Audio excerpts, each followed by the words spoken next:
On now? And then do I have a... All right, well, technical difficulty. That never happens, right?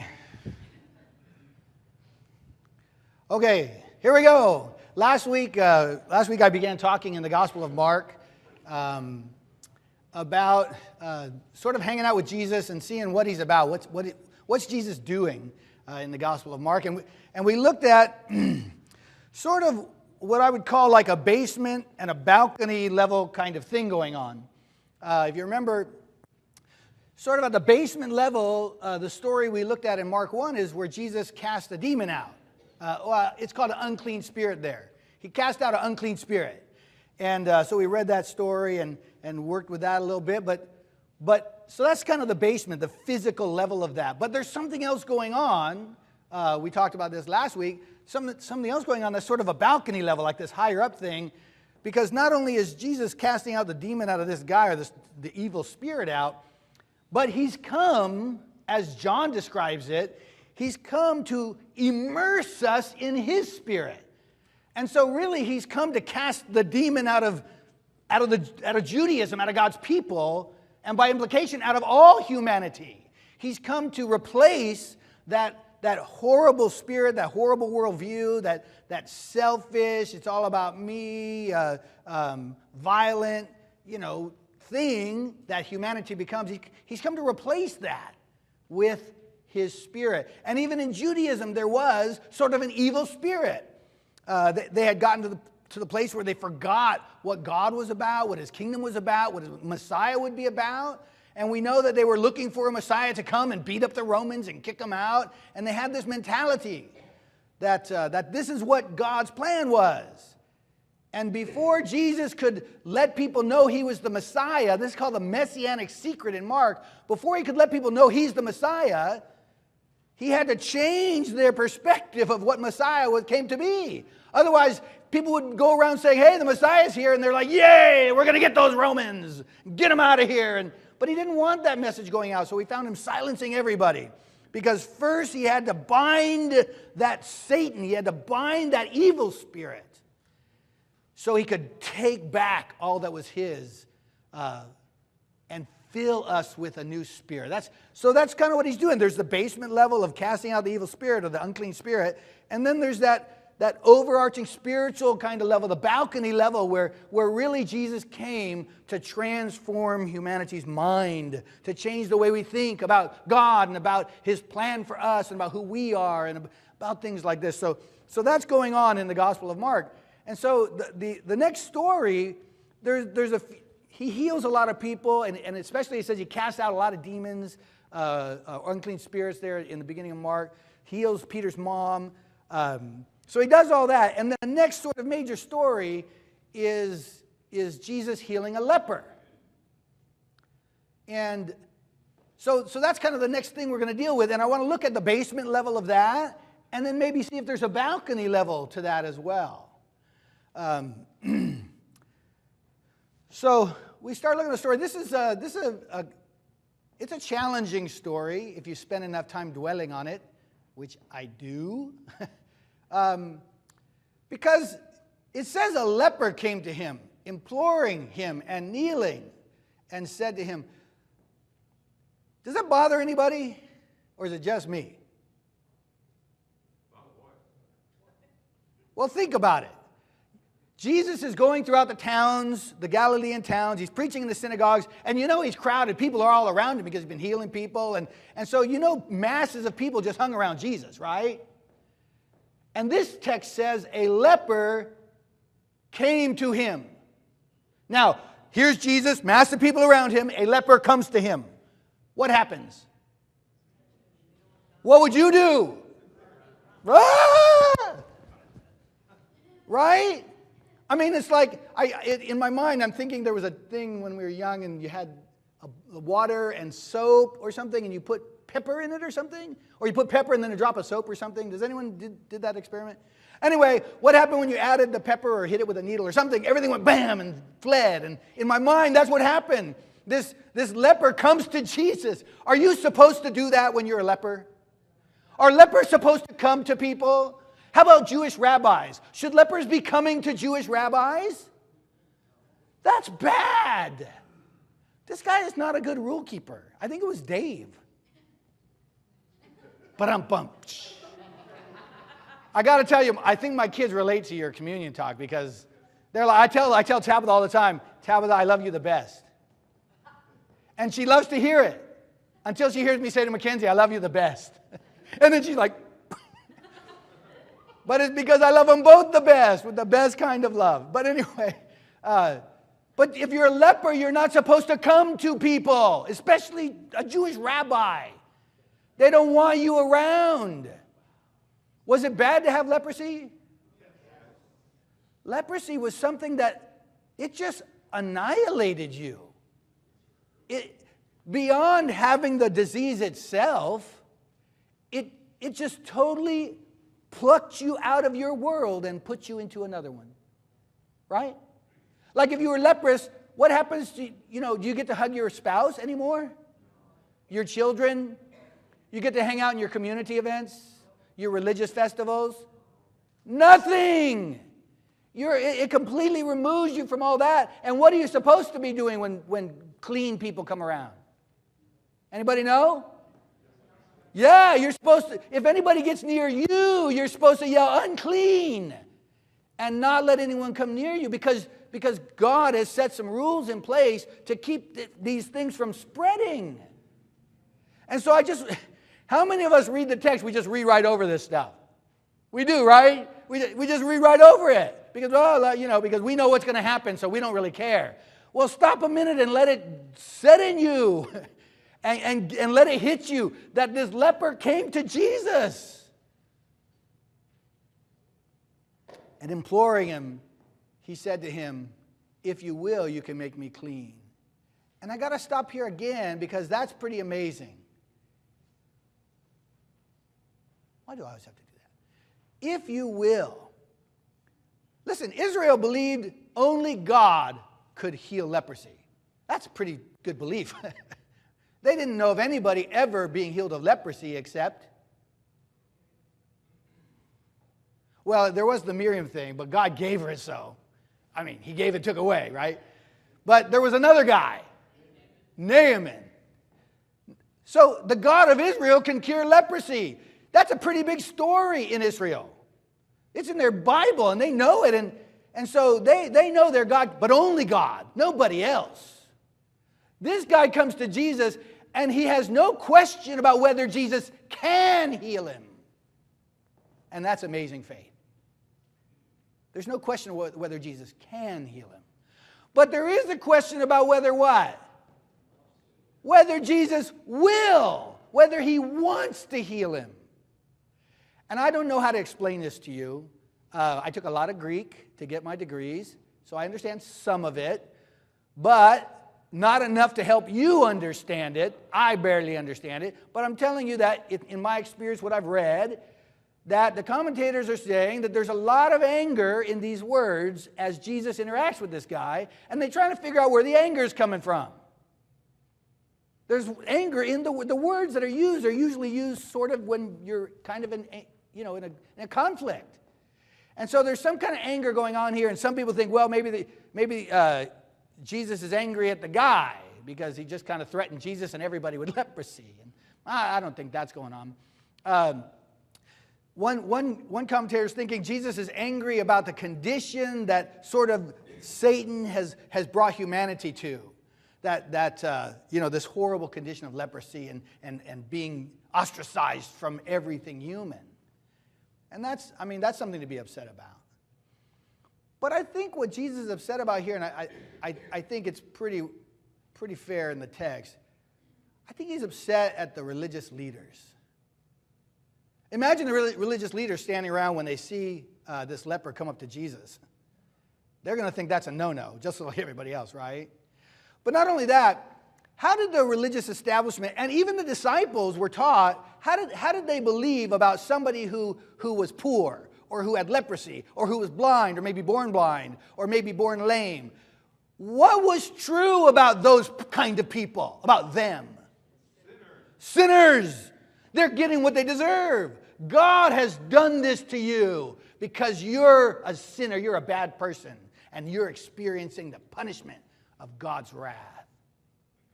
And not only that, but especially with leprosy, one part in the commentary I read was that rabbis, some of them believe there are some sources in their writings that believe that leprosy was specifically a punishment for slander. And you can imagine if a rabbi, I mean, that's all he has is reputation, right? And you slander his reputation and he's got nothing. What, is he going to have to go make tents or dig holes or something, right? What can he do? But rabbis, this was particularly heinous if you're a slanderer. And so this guy, this leper, comes to Jesus truly believing the unbelievable that Jesus can heal him, but he's not sure Jesus wants to. And I think Jesus is mad about that. Mad that the religious establishment could make people who are already suffering greatly because of the brokenness of the world, make them not only in that suffering experience that pain, but heap on top of it, and by the way, God hates you too.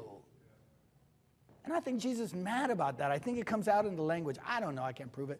But it's there. The anger's there about something. You're not showing Jesus' words up there. They're in there. There's 3 words in the text, Stan. They're like, hey, depart from here. Is more like, hey, get out of here. Or I don't want to do all that. I'm not a Greek scholar. I'm not going to be able to help. Take my word for it. There's anger in the text. Don't take my word for it. Take the study that I did, okay? But that's not what I want the text to be about. You already know that Jesus' disciples could come to him and say, Master, who sinned? This guy or his parents that he should be what? Born blind. So I don't have to prove this to you. I just want you to know the situation is the religious establishment has caused people who are already suffering to suffer even greater. That's what I'm trying to say. Okay? That's the point I want you to take from that. All right? So here's this guy. Great faith, believes Jesus can heal him, not sure Jesus will or wants to. Okay? But he comes to Jesus in faith. And again, he doesn't seem like the greatest rule follower to me, and we see that again a little bit later. And I think that's important too. Because like Dave said, some of us are not great rule followers. Anybody obey the speed limit literally? We don't follow all the rules. I know about you, Stan. You told us one time you drove here, you didn't have a license anymore. I'm not forgetting that. But it's not just you. I'm just saying, this guy's not a great rule follower, and we'll see that again. But are you willing to make me clean? It's just sad that he's suffering so much, and he has this disposition that even God hates him or something. So that's really sad. Okay, there's another difficult part. Moved with pity, and remember, I want you to stand there. Well, you're not standing there anymore. You fled to the outskirts. You're out there, and you're looking at Jesus with this leper from over there, and you're watching this take place. Moved with pity, he did what? And he said to him, I will be clean. Anybody got a problem with that?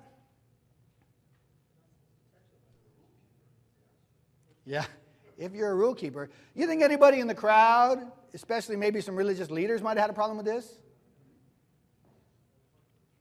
Are you allowed to go touch lepers? It's against the law. It's not only against the culture's law, it's actually against God's law.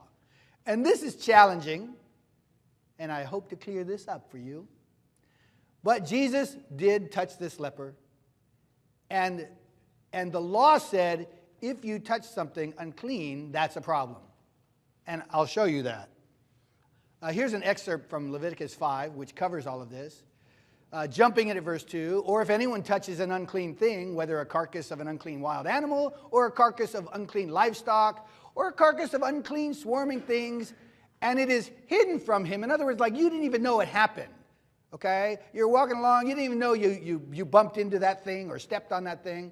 But if it was hidden from you, and he has become unclean, and he realizes his guilt, like all of a sudden you know, oh, wait a minute, I bumped into that thing, or I touched that dead thing. Or if he touches what?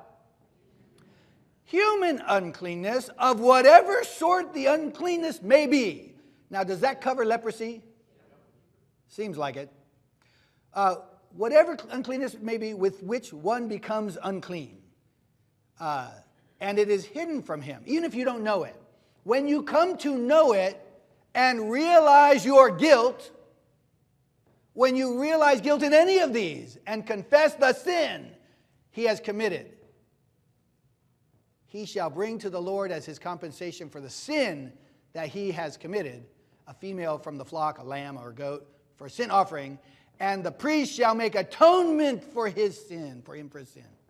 Now that's weird, because that doesn't fit anything we believe about Jesus. I don't believe Jesus sinned. I don't believe he needed atonement. That's my theology. If I was one of the religious leaders standing around, guess what I would believe? I would believe Jesus sinned and that he is guilty and needs atonement for this. And he's unclean. I would believe that. Because that's what the law says. It's the law. But there's something else going on here.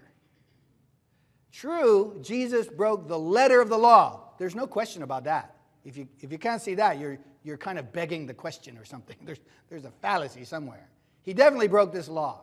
But he only broke it in word, like literally, legalistically. But technically, he did not break this law in the intention of the law. What is the intention of this law? What's the intention of these purity laws? Why would there be a law that says don't touch a leper? To keep people clean. Because when somebody normally comes in contact with something unclean, like a leper, it's understood that that uncleanness may pass from the unclean person to the clean person, making the clean person what? Unclean. And in order to protect the community from a disease like leprosy, these rules are set up to keep anyone from touching a leper so that the leprosy doesn't spread. Now here's what we have to realize. At no time was this leprosy ever powerful enough to spread in this situation. Can I get an amen there? Amen. See, this is the thing. When Jesus touches the leper, it's like Jesus is infecting the leper. But not with uncleanness, with cleanliness, with purity. The leper's uncleanness does not pass to Jesus. Jesus' purity passes into the leper. You see? So he did not break the intention of the law, and somebody might argue about the letter of the law, but he did not break the purpose of the law, which was to protect this uncleanness from spreading. In fact, we see by this happening, we see it's really the gospel. It's the gospel happening. That in contact with Jesus, our sin becomes overwhelmed by his purity. He touches the leper and communicates purity to the leper. I will be clean. And he touches him. And immediately what happens? You see, it didn't go this way. Stuff went this way. And he was made clean. And Jesus sternly charged him and sent him away at once. And this sternly charged him. It's in there. There's anger in the word. And he said to him, see that you say, and this is kind of yelling. See that you say nothing to anyone, but go show yourself to the priest and offer for your cleansing what Moses commanded for a proof to them. Oh, let me go back here. For a proof to them. Some translations say to testify against them. And when I first read this, it sounds like he's just saying, do the thing to make sure everyone knows you're clean. But there's something else going on here. You have to understand that everybody would think Jesus is now unclean. But the very fact that the leper is no longer a leper, that the leper's clean, is something that people need to know. Because if there's proof of that, then Jesus did not break the law. And in fact, there's somebody pretty important standing around here. Right? And so And so you go do that. And I think the guy went and did that, I think, because if you don't do that, you can't really reincorporate in your community. So I have no doubt that he went and did that, but he didn't do everything Jesus asked him to do. Jesus said, see that you say nothing to anyone, right? That's part of what Jesus said to do. But he went out and began to do what? This guy was not a great rule follower. He wasn't really that obedient. But he went and spread the news everywhere so that Jesus could no longer openly enter town. Everybody heard him like, whoa, only God could heal leprosy. Are you kidding me? And they wanted to find Jesus. Maybe a lot of lepers too. I don't know. And so he no longer could openly enter town, but he was out in desolate places and people were coming to him from every quarter. Okay, so that's the basement level that Jesus healed a leper.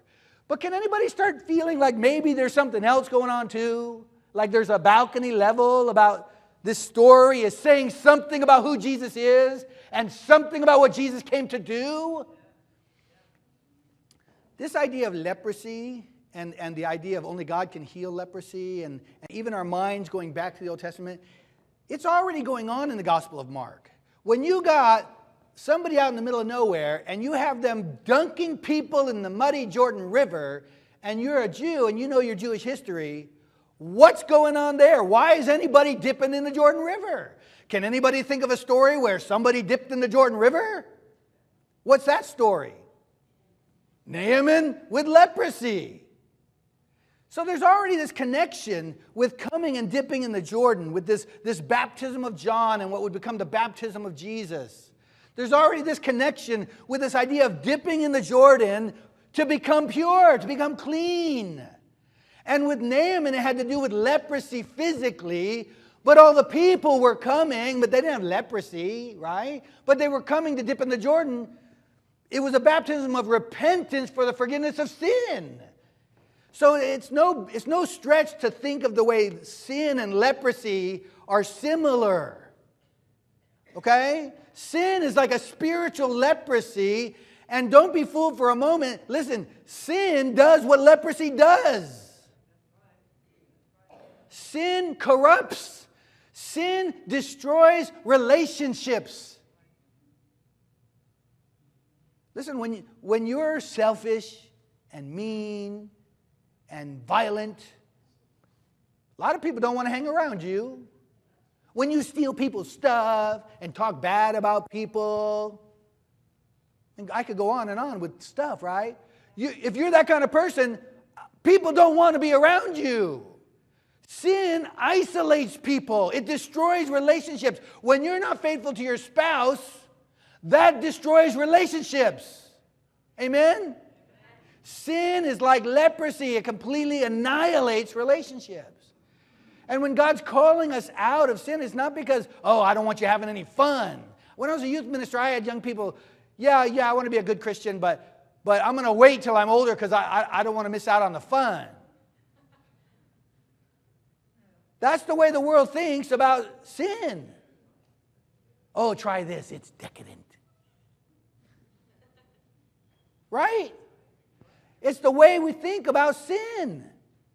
But it's not true. It's a lie. We need that evil spirit cast out. It's a lie. God has come to fill us, to immerse us with the Spirit, to purge the leprosy out of us, the sin out of us, to cleanse us so we can be restored to community. That's the balcony level of what's going on here. That's the balcony level of Jesus' ministry. And then this final thought. When we stand before God, right now, as we think about our relationship with God, or later on in the judgment scene, whatever, when we stand before God, don't allow yourself to measure yourself by your own uncleanness. Listen, even after Jesus healed this guy, still wasn't a great rule follower and still went away and told everybody about it.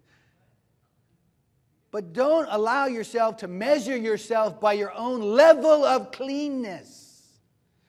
Because when Jesus touched you, when you were immersed into Him, and He filled you with His Spirit, His purity communicates to you and to me. We stand clean in His sight because of Him.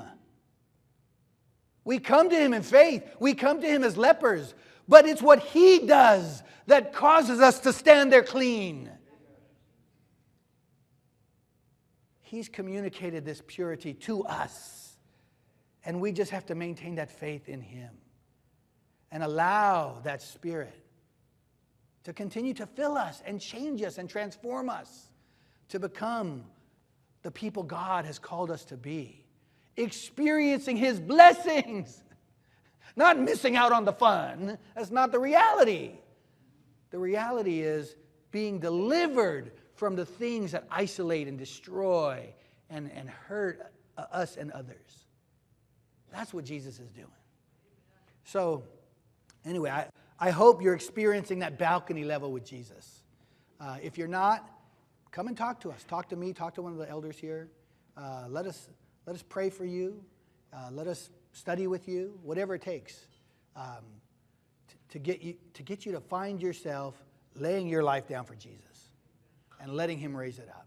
If there's anything you need this morning, you could pass your cards into the center. One of our elders will pick them up on the way up, and you can let us know, or you can come up front and talk to us. So whatever it is, let's stand up. Ken will lead us in a song.